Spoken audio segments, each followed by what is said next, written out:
इज्जत के खातिर तेजू के बाबा ने आजूबा ने लिया बहुत बड़ा फैसला और कराया तेजू और नील की शादी।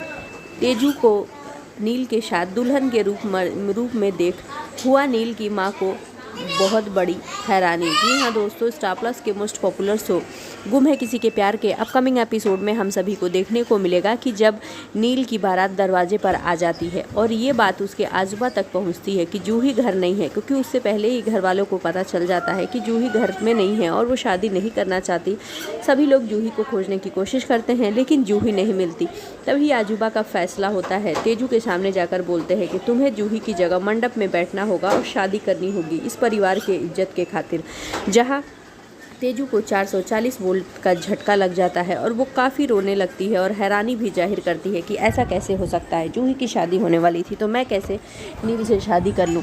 लेकिन वहीं परिवार की खुशियों का हवाला देते हुए सब लोग यही कहते हैं कि क्या अगर तुम्हारे बाबा जिंदा होते और वो ये बात तुमसे कहते तो क्या तुम उनकी बात नहीं मानती। घर की इज्जत के खातिर तुम्हें ऐसा करना ही होगा।